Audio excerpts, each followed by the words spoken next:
মায়ের জন্মদিনকে স্মরণীয় করে রাখতে ব্যতিক্রমী উদ্যোগ নিয়েছেন এক প্রবাসী ব্যবসায়ী। মায়ের দীর্ঘদিনের স্বপ্ন পূরণ করতে জন্মদিনে তাকে হেলিকপ্টারে করে পুরো নারায়ণগঞ্জ ঘুরিয়ে দেখিয়েছেন তিনি। মায়ের প্রতি সন্তানের ভালোবাসা প্রকাশের এই ব্যতিক্রমী আয়োজন এলাকায় ব্যাপক আলোচনার জন্ম দিয়েছে। অত্র এলাকা বা পুরো বাংলাদেশই দেখুক এটা যে আসলে মাকে কিভাবে সম্মানিত করতে হয়, এটা একটা কালচার তৈরি হোক আমাদের দেশে।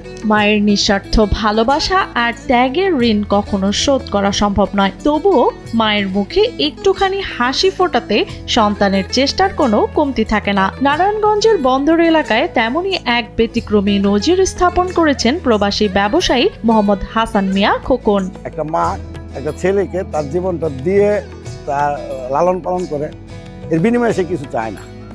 তো আমার মেসেজ ক্লিয়ার, পরিষ্কার সমাজবাসীর কাছে, সবাই যাতে মাকে একটু সম্মানিত করে, বাবাকে একটু সম্মানিত করে, তাহলে তাদের যে কষ্টটা সেটা সার্থক হয়। গত 25 ডিসেম্বর বৃহস্পতিবার ছিল হামিদা খাতুনের 60তম জন্মদিন।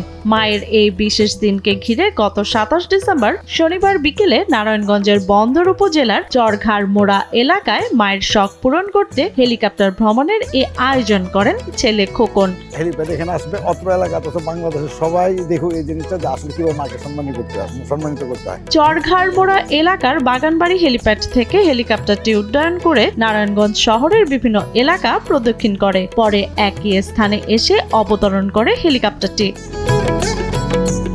মোহাম্মদ হাসান মিয়া খোকন কলাগাছিয়া ইউনিয়নের 3 নম্বর ওয়ার্ডের চরঘাড় মোড়া এলাকার বাসিন্দা। তিনি একজন প্রবাসী ব্যবসায়ী এবং সিঙ্গাপুরে তার ব্যবসা প্রতিষ্ঠান রয়েছে। 2024 সালে দেশের বাইরে সর্বোচ্চ রেমিটেন্স পাঠানোর স্বীকৃতি হিসেবে তিনি CIP পদক লাভ করেন। বাবার মৃত্যুর পর প্রতিষ্ঠিত হওয়ার পেছনে মায়ের অবদান অনেক, আর তাই মায়ের স্বপ্ন পূরণ করতে এমন উদ্যোগ নেওয়া বলে জানান খোকন। আমাদের অত্র এলাকায় যে জিনিসটা এখন নতুন হয়ে যাচ্ছে সেটা হচ্ছে আসলে মাকে কিভাবে সম্মানিত করতে হবে, এটার একটা কালচার সৃষ্টি করা।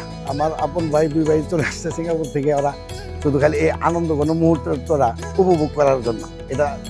এটার যে আপনার আসলে বিশালতা কতটুকু সেটা ভাষায় প্রকাশ করা যাবে না। তিনি আরো জানান, তার মা জন্মদিন পালনে অভ্যস্ত না হলেও এই আয়োজন তাকে ভীষণভাবে আনন্দিত করেছে।